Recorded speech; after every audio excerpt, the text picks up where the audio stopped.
la base, on était brasseurs amateurs, donc c'était un hobby qui est devenu une passion.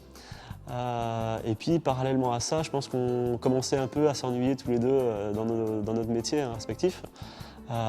Et du coup, on s'est dit, mais pourquoi pas vivre de sa passion? On est épicurien, on aime cuisiner, on aime développer des recettes, que ce soit alimentaires ou boissons, quoi.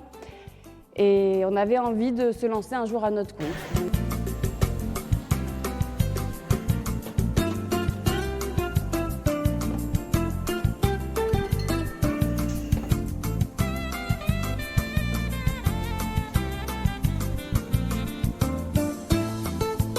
La Casse, ça veut dire bassin en gascon, en clin d'œil au bassin d'Arcachon.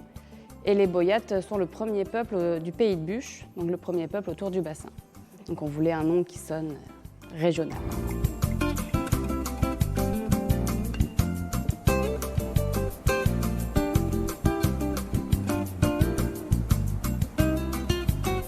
On vient juste d'arriver, on a récupéré un local de 250 mètres carrés. Donc on a commencé à faire un petit point d'accueil avec la présentation de nos produits. Il y aura les tireuses ici pour un petit endroit pour déguster les bières. Là, on a tout le stock de bières en 33 centilitres, en 75 centilitres. On a des fûts de 30 litres. Dans la deuxième moitié du bâtiment qui est dédiée à la zone de production. Donc un endroit qui va être plus stérile. C'est pour ça que là, on va trouver toute la cuverie inox. Donc on a les petites cuves pour le développement des recettes. Et on a les grosses cuves vraiment pour les productions de bière en volume. Ça, c'est la cuve de brassage. Et derrière, ce sont les fermenteurs.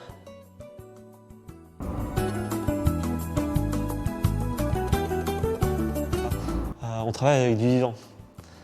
Donc la première étape, c'est déjà de concevoir une bière qui nous plaît. La deuxième, c'est de réussir à répéter cette recette. Parce qu'on a beau utiliser en gros les mêmes ingrédients, le fait de travailler avec du vivant, avec des levures, etc., il y a une importance à maîtriser la répétabilité de la recette. Donc tout ce qui va être gestion des températures de fermentation, respect des paliers de température au moment du brassage aussi. Donc c'est ça l'enjeu et la difficulté de travailler avec du vivant, c'est vraiment de répéter l'opération en étant rigoureux.